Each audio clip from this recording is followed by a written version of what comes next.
কত নম্বরের সমাধান করব? 3 নম্বর প্রশ্নের সমাধান করব। 3 নম্বর প্রশ্নটা আছে এক্স কিউ, কি আছে আমাদের 3 নম্বর প্রশ্ন? X q y minus x y q by x q plus y q, একে সংক্ষিপ্ত লঘিষ্ঠ আকারে প্রকাশ করতে হবে, তাই তো? তাহলে আমাদের প্রথম থেকে কি কমান আসছে দেখো তো, এক্স ওয়াই কমান আসছে, থাকছে কি x square minus y square থাকছে না?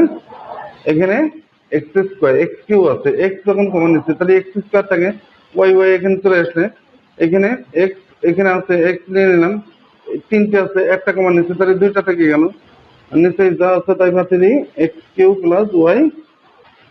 এবার দেখি আমরা এক্স ওয়াই, তাই না? এর সূত্র কি x plus y into x minus y, এটা কি হবে x plus y into plus y square. এটা বুঝতে পারছো? কাটতে কোনটা কোনটা, এটা এটা কেটে যাচ্ছে, থাকতে কি আমাদের x y by x square minus x y plus y square, ও এক্স মাইনাস ওয়াই রয়েছে, তাই না? বুঝতে পারছো সবাই? আচ্ছা।